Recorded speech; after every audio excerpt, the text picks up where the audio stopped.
Now that I've explained the past in my previous video, allow me to tell you about the current situation for Palestinians when it comes to traveling. Let's start with the travel documents, or wathiqa. After the wars of 1948 and 1967, some Palestinians had to flee the land to bordering countries, including Lebanon, Syria, Jordan, Egypt, and Iraq. Those Palestinians got travel documents from each of the countries they fled to. They weren't given passports because of the hope or expectation that they would one day return. The wathiqa was supposed to make their lives easier, but instead, it made it hard in terms of living, working, and traveling, because a lot of countries don't recognize the documents as, well, anything.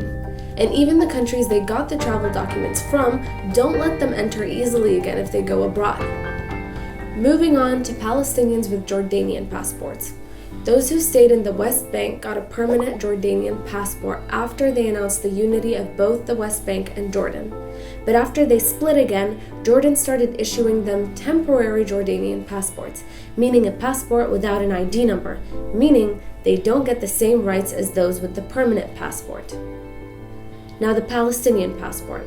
The Palestinian passport existed after the Oslo Accords, and they're given to those in Gaza, the West Bank, and some of those living in East Jerusalem, but it's considered one of the weakest passports in the world. Let's move on to the IDs. If you're a Palestinian, it doesn't mean you can enter Palestine. You have to have a Palestinian ID with an ID number, which means that all those carrying a travel document or wathiqa are forbidden from entering their own land. So Palestinians with a Jordanian passport can only enter if they have an ID, and they are given a very hard time at the border. Even those who carry a Palestinian ID can't easily travel within Palestine.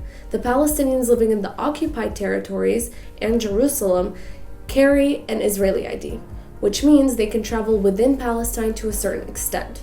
Otherwise, those living in the West Bank have a green ID or Palestinian ID, meaning they can't go anywhere in the occupied territories or Jerusalem unless they manage to get a permit, and they still have to go through all the checkpoints. And need I mention, permits are not easy to get.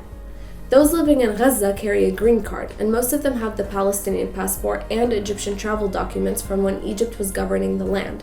But remember, getting out of Gaza is almost impossible because of the Israeli blockade and the closing of the Palestinian-Egyptian borders. The Israeli passport. Palestinians who stayed in the occupied territories were forced to become Israeli. They're allowed to travel to many countries, but not allowed to travel to most Arab countries. However, those of us who got lucky and managed to get other passports like Canadian, Australian, American, European, etc. can easily go to Palestine and occupy Palestine and so many other countries. But need I remind you, there are millions of other Palestinians who don't get that luxury. Another thing you should probably know about other passports is that if you are young and your name is Arabic, they will still give you a hard time at the border. But I'll get into that in a later video. So there you have it. Stolen land, illegal settlements, and banned from entering your own home.